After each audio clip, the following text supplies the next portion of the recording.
चाहिए तो जवाब अब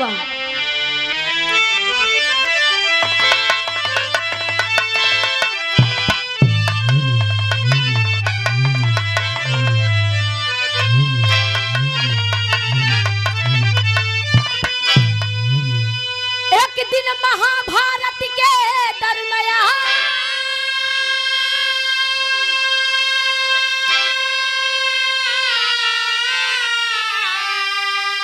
कृष्ण से बोल पड़े बलराम, बतावा कौनी ओरी रहबा है घनश्याम।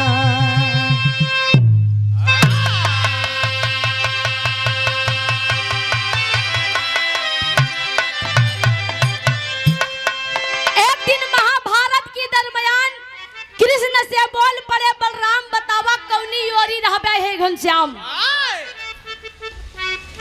गजल की टुकड़म कहना बा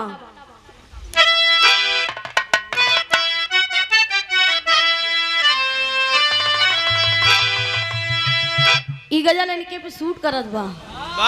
हाँ हम कहत हई दोनों ही मोहब्बती के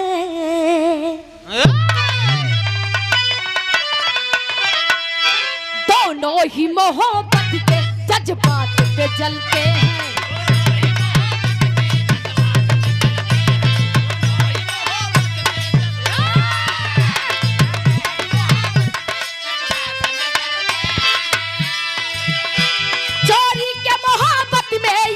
यही होता है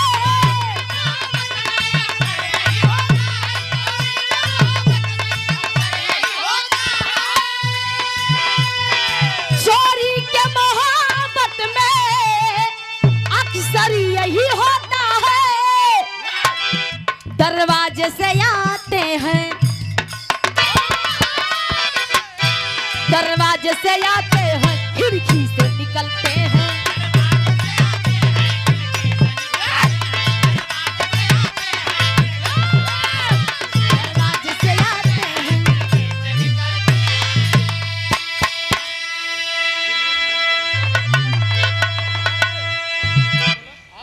कहना बा अर्जुन है सखा मेरा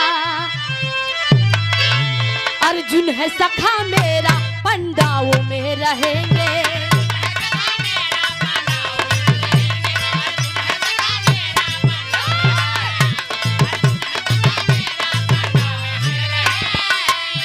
दुनिया में सबसे सच्चा रिश्ता यही होता है।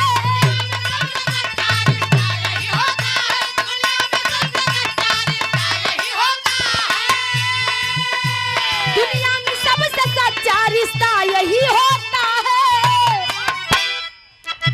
दुर्योधन शिष्य मेरा ये बलराम बोल रहे कन्हैया जी से। दुर्योधन शिष्य मेरा कौरवों में रहेंगे।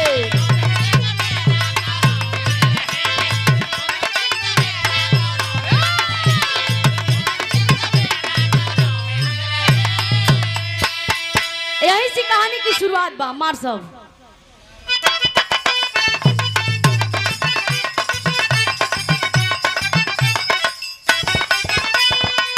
गौर करिएगा जहां पर काम न चलता था धनुष बाणों से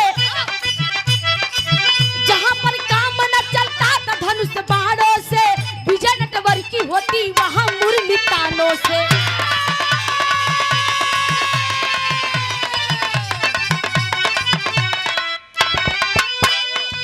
क्रोध जब शांत हुआ सो कहता बलराम सुनो। क्रोध जब शांत हुआ सो कहता बलराम सुनो। महाभारत का होगा संग्राम संग्राम सुनो।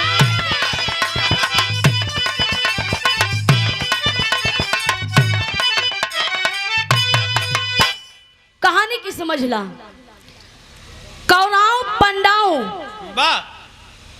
की लड़ाई जब शुरुआत होने वाली थी तो बलराम सोचे कि भाई भाई में मर जाई है कट जाई है कौनो मतलब ना होई। ऐसी बढ़िया कौरव अपने जगह पे रहा पंडाओं अपने जगह पे तो अपनी ऐसी तैसी में।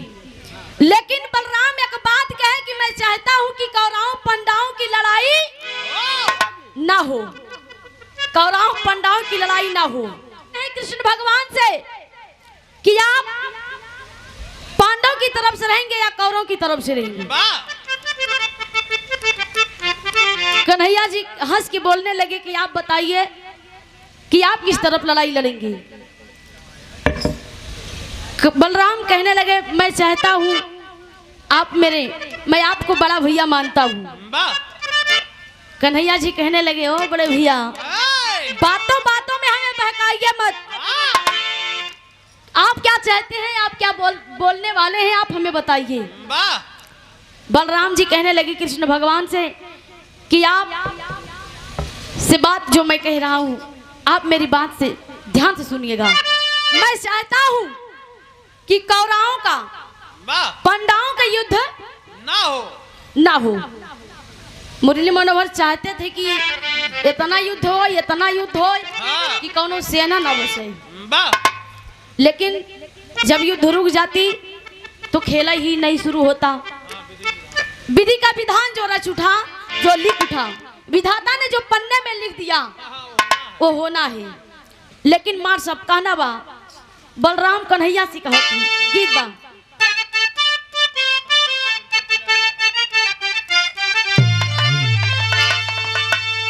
कोनो दुल्हन की पिया खिलाड़ी रहे, मतलब क्रिकेट के खिलाड़ी।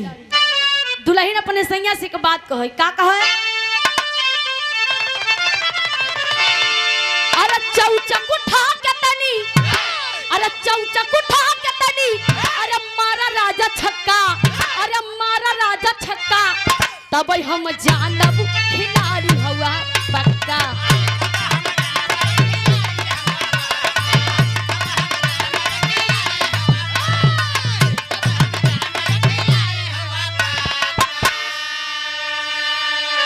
लेकिन बलराम कन्हैया सिखाते हैं कि ये बड़े भैया मैं आपका बड़ा भाई हूँ, लेकिन मैं आपको बड़ा भैया मानता हूँ। कन्हैया जी मुस्कुरा रहे हैं और कह रहे हैं कि बड़े भैया आप बोलिए, मैं आपकी मन की बात सब समझ रहा हूँ, लेकिन कहना है का। अरे बोले बलराम, अरे सुना कान्हा भैया, अरे सुना कान्हा भैया, कहू न उपाय कर जो खिला लड़ैया।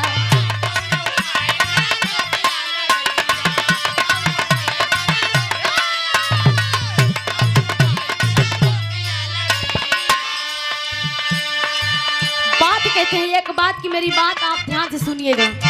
महाभारत के जब होई लड़ाई,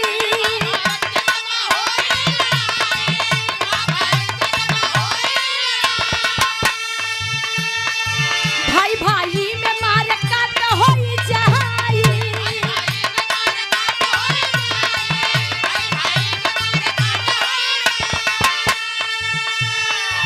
बोले कन्हई, अरे बोले कन्हई सुना दाऊ भैया, अरे सुना दाऊ भैया, कहू न उपाय नाही रोकिला लड़ैया।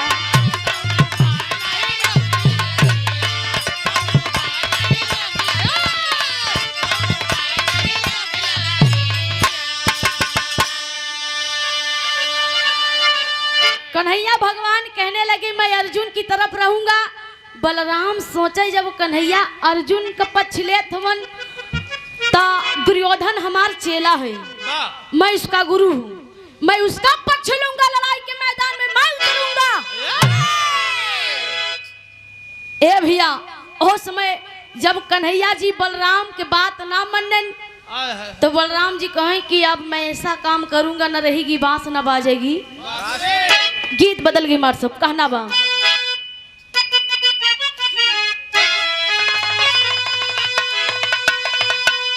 फेंक दिल थारिया,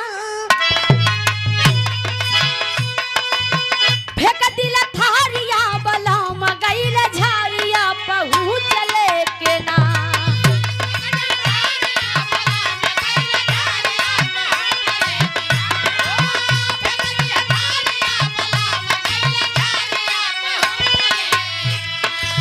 फेंक दिल थारिया, बलराम गइल झारिया, पहुँच लेके ना। उठे हिया में लहारिया, पहुँच लेके ना।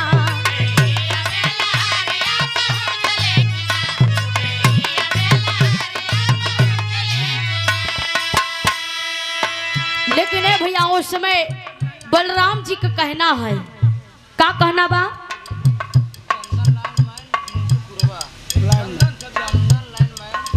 आप बड़े भैया चंदन लाइन मैन मुंशीपुरवा की धरती से 51 रुपए का पान पुरस्कार दे के सम्मान के आशीर्वाद की कामना। लेकिन नहीं भाव में कहना बा, नहीं रही बहस नहीं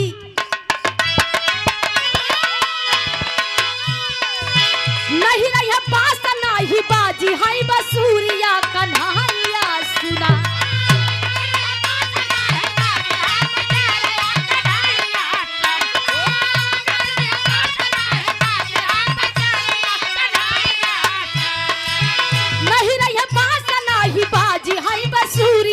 कन्हैया सुना कैसे रुकी है ना लड़ाइया कन्हैया सुना।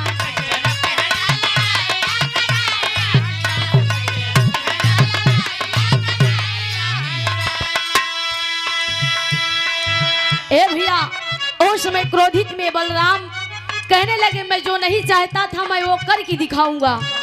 पहुंच गए कुरुक्षेत्र मैदान में, हस्तिनापुर में, बीचों बीच मैदान में जब पहुंचे हस्तिनापुर में, तो ये भैया वहां पर होता क्या है, कांधे पे हाल लिहले जाल से उठाई, पल में हस्तिनापुर देव पलटाई।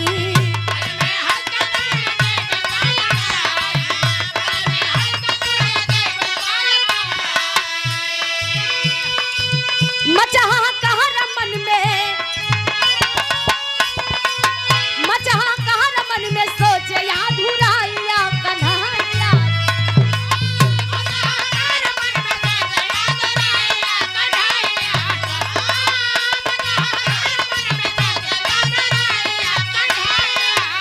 कैसे रुकी है ना लड़ाइया कन्हैया।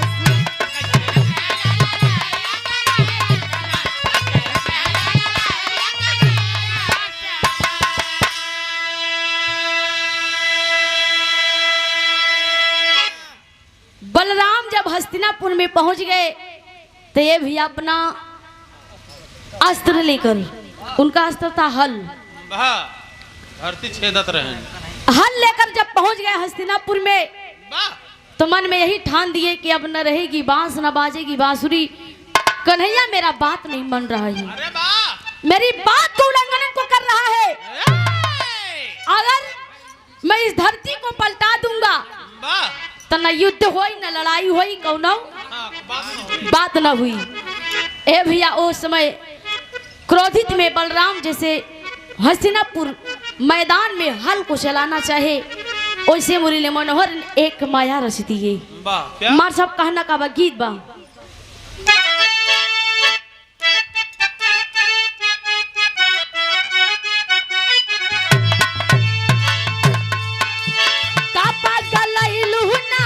यही यह कापा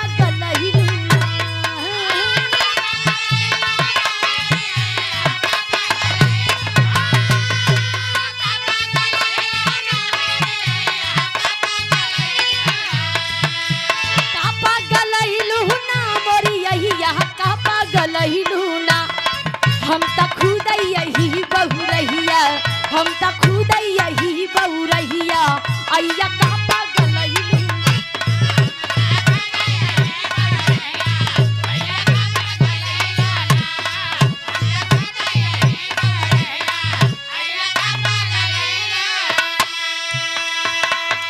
मुरली मनोहर बचपन से छल करते करते आज जब 15, 16, 17 वर्ष के हो गए तब भी छल कर रहे हैं।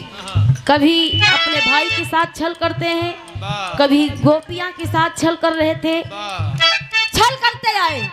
लेकिन आज बलराम के साथ छल करते हैं। कैसे? सोचे कन्हैया ना हो मन में, सोचे कन्हैया ना।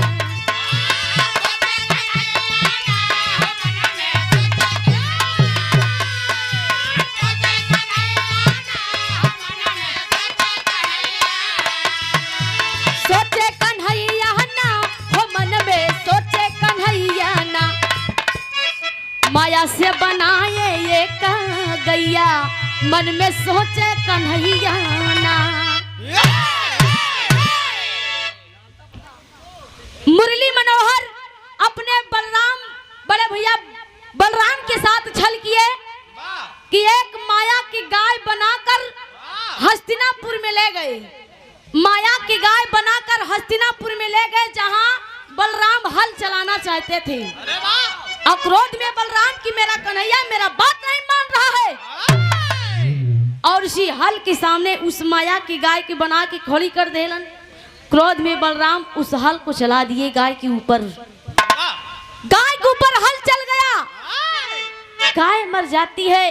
अब बलराम के हाथों एक गौ हत्या हो जाती है। ए भैया, जब गाय के ऊपर हल चल जाती है तो पूरा ब्रह्मांड अवाक हो जाता है, देवी देवता भी एकदम देखते देखते रह जाते हैं।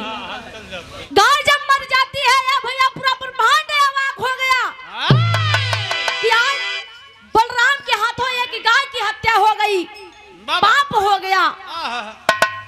जब क्रोध शांत होता है, बलराम जी जब नीचे देखे थे कि गाय की हत्या हो गई, लहू से धरती लाल हो गई और अवाक हो गई कि भाग कन्हैया, तुमने अपने भाई के साथ छल किया, मैं तुझे कभी नहीं माफ करूंगा। कन्हैया तो एकदम मस्त मगन है कि जा भैया, जौने फेरा में तू फंस गई ला, तू अब हमारा उपाय से तू आजाद हो गया। कन्हैया जी से बलराम जी डांट के कहने लगे, एक कन्हैया, तुमने मेरे साथ बड़ा छल किया, और जब तुमने मेरे साथ छल किया है तो इस गौ हत्या जो मुझे लगी है, गौ हत्या कैसे मिटी, उपाय बतावा। कन्हैया जी यही चाहते थे कि बलराम हमारे पीछे पीछे लगा रहे और हम जैसे कहीं जहाँ कहा हुआ जी है जरूर, तब महाभारत की लड़ाई हो पाई। ए भैया, वो समय होत का बा, तेरी के भाव में कहना बा।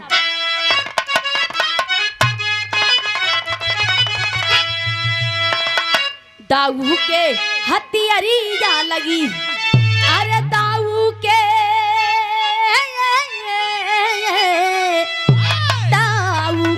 हथियारिया लगी, गाय का किए गवना धासी हल धरतिया धरतिया।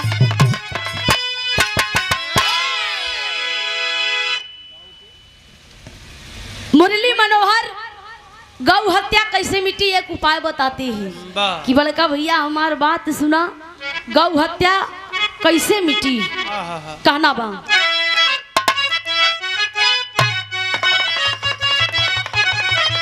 बड़ी पुरानी गीत बा, हिंदी फिल्म से बा।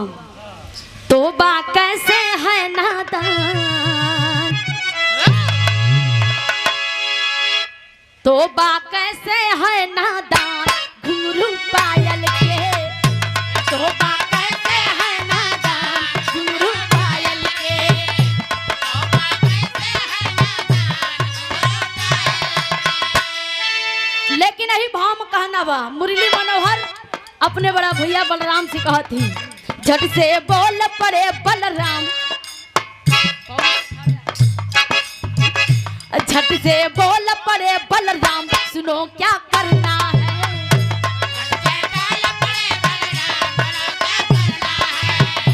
झट से बोल पड़े भगवान,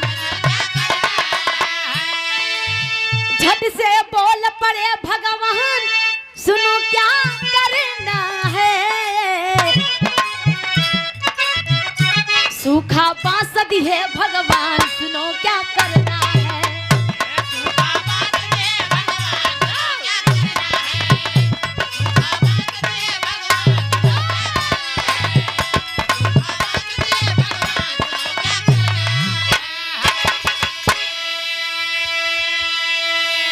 मुरली मनोहर हंस के बोल पड़े, ए बड़े भैया, हम तो है उपाय बतावत है कि गौ हत्या कैसे मिटी, कहें हम जैसे कहा वैसे आप करें।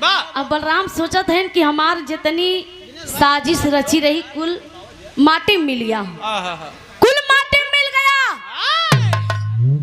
कन्हैया जी कहने लगे कि मैं आपको उपाय बताता हूँ। मुरली मनोहर झुरान बांस लिया है, आप लोग गौर करिएगा, झुरान बांस 18 पोल का, मतलब बांस में देखे गांठ गांठ, मतलब हाथ हाथ पे गांठ रहता है, पोढ़ 18 पोढ़ का एकदम झुरान बांस कहन ले जा भैया। हमार बात इतना याद करे ना, ई झुराने बांसे में से जे दिन करेल निकरी वही दिन तोहार गौ हत्या जाई। अब बलराम सोचत हैं कि हरियर बांसे में करेल निकरा था, और कन्हैया बतावत हैं कि झुरान बांसे में जिस दिन करेल निकरी वो दिन तोहार गौ हत्या मिट जाई। बड़ा हेरा फेरी में पड़ गए। लेकिन ए भैया वो समय बलराम एक जोगी के भेष में सूखी बांस लाई के तीर्थ यात्रा के लिए जाते ही कहना बा गीत लगबा।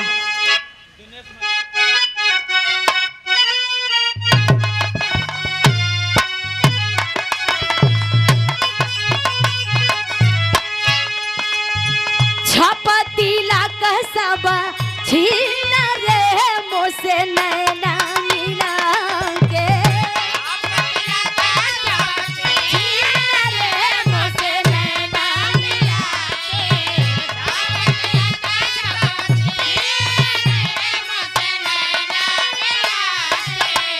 नैना मिला के मोसे नजर चुरा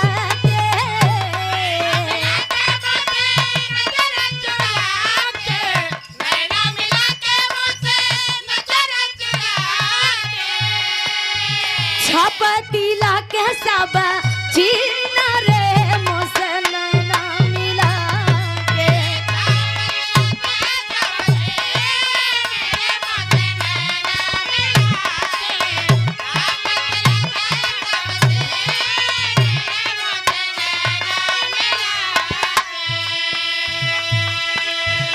यही भाव में कहना बा बलदाऊ जी चला दीना रे पीछे झोलिया झूला के,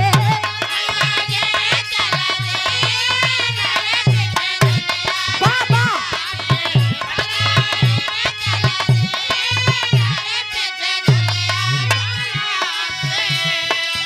झोलिया झूला के पीछे झोलिया झूला के,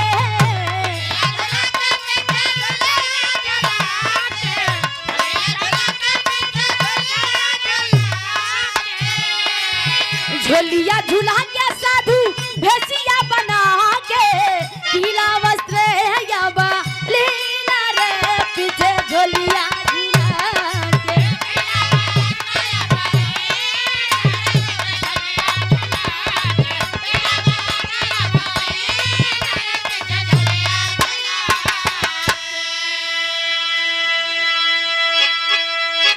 विराम में गौर करें ये भैया, बलराम जी 18 पोढ़ के झुरान बांस लई के पीला वस्त्र पहन के तीर्थ यात्रा के लिए निकल दिए। ए भैया पीला वस्त्र पहनकर झुरान बांस 18 पोढ़ के लेके चल दिए तीर्थ यात्रा के लिए। 24 घंटा झुरान बांसे में उनका टुकुर अब करेल निकल हरियर, अब हम गौ हत्या से मुक्त होई। लेकिन ए भैया मौका पा गए मुरली मनोहर जी, और यहाँ अर्जुन को ललकार दिए दुर्योधन और भीम को ललकार दिए। लड़ाई होने लगी। ए भैया लड़ाई जब होने लगी सब मर जाते हैं, कौरवों की तरफ से सब मर जाते हैं, लेकिन एक वीर बचा रहता है जिनका नाम दुर्योधन है। पांडव तो एकदम सेफ बचे रहते थे। लेकिन ए भैया वो समय दुर्योधन अपना गदा लेकर, इधर भीम अपना गदा लेकर आमना सामना हो गया। गदा से लड़ाई होने लगा। भीम जब दुर्योधन में लड़ाई होने लगी पूरा ब्रह्मांड अवाक हो गया कि अब नहीं अब बना। यहाँ बलराम चाहते थे कि कौरवों को पांडवों की लड़ाई ना हो, यानी भाई भाई में लड़ाई ना हो। लेकिन कन्हैया जी चाहते थे कि ये लड़ाई हो तो यही बार तो उनके साथ छल की है, गौ हत्या लगाई दी है, सूखा बांस दे दी है 18 पोड़ के लई चला गए तीर्थ यात्रा। यहाँ देखा दुर्योधन भीम में लड़ाई होत बा, लड़ाई खूब हुई, लेकिन कोई न किसी से कम है, ना भीम कम है और ना ही दुर्योधन कम है। अब यहाँ देखिए शक्ति बढ़ती जा रही है। मुरली मनोहर ने खूब मचा रहे हैं कि और हो। जिस दिन दुर्योधन और भीम में लड़ाई हो रही थी उसी दिन बलराम जो सूखा बांस लेके गए थे तीर्थ यात्रा के लिए 18वें दिन की बात बा। महाभारत की लड़ाई 18 दिन की थी। किसी भी पुराण में आप लोग देख लीजिए, महाभारत की लड़ाई 18 दिन की थी। 18वें दिन जब लड़ाई हो रही थी उसी दिन 18 फल का जो झुरान बांस बलराम लिए थे उस झुरान बांसे में एक करेल निकला। और जब देखे कि अब मैं गौ हत्या से मुक्त हो गया हूँ तो बांसे लेके दौड़ पड़ी, यानी साबूत लेकर आए। मुरली मनोहर खड़े हैं, दुर्योधन और भीम में लड़ाई हो रही है और ललकार की कहने लगे काम क्या आखिरी भाव में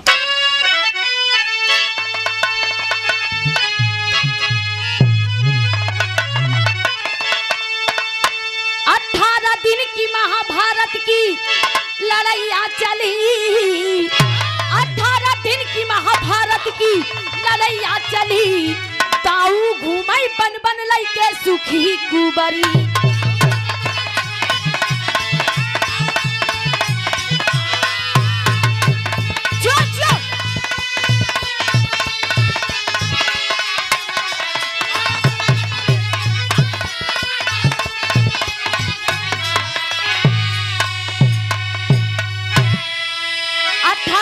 महाभारत के लड़ाई चली जोर हो। 18वें दिन सूखा बांस दिहेश करेल फोर। ताऊ आए वही रण में कथन करी। ताऊ घूमई बन बन लई के सुखी कुबर।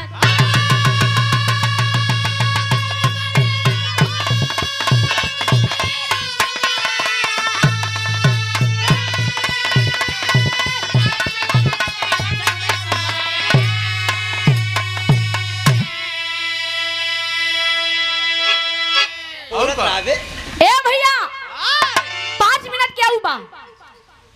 बलराम जब सूखा बांस लेकर आए त्याग दुर्योधन और भीम में गदा गदा से वार हो रहा है, लड़ाई हो रहा है। खूब एकदम कन्हैया जी हंसत देखा था, लेकिन आवाज देते ही बलराम है कन्हैया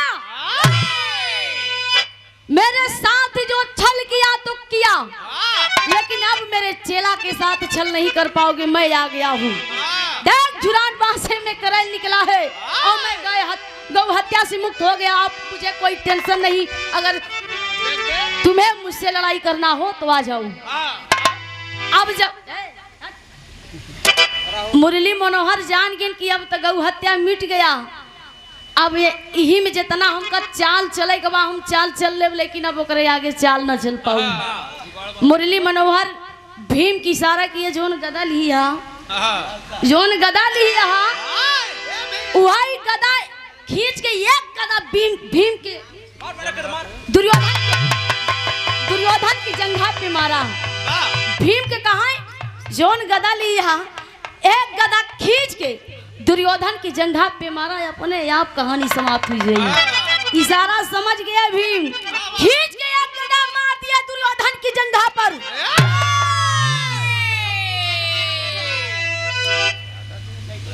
और पूरी शरीर पत्थरे कर रही। अही जांघे पर जहाँ केला का पत्ता लपेटे रहे वही तो बजर भर वही कच्चा रहा ए भैया जब एक गदा खींच के मारे तो दुर्योधन धरती पर गिर पड़ता है भैया और कहने लगा मुझे ऐसे धरती पर गिराने की आपकी बस की बात है ही नहीं। बा मेरा साथ छल हुआ है और मैं समझता हूँ कि कौन मेरे साथ छल किया है। बलराम जी कहन कि अब कन्हैया जी माने नहीं, जोन चाहत रहे हुई गवा।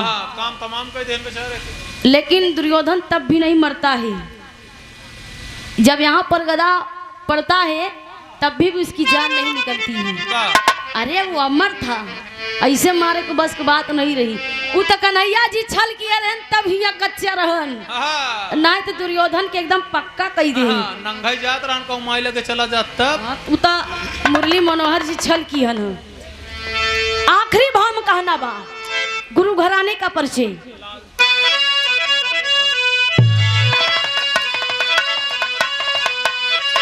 बोलो राम पंधारी कहते धन प्रभु की माया राम सिंह गुरु बच्चा यादव लिखे मात की छाया दाऊ के हथियारिया लगी अरे दाऊ के हो दाऊ के हथियारिया लगी कहे सोना सुहानी सब सारद मैरिया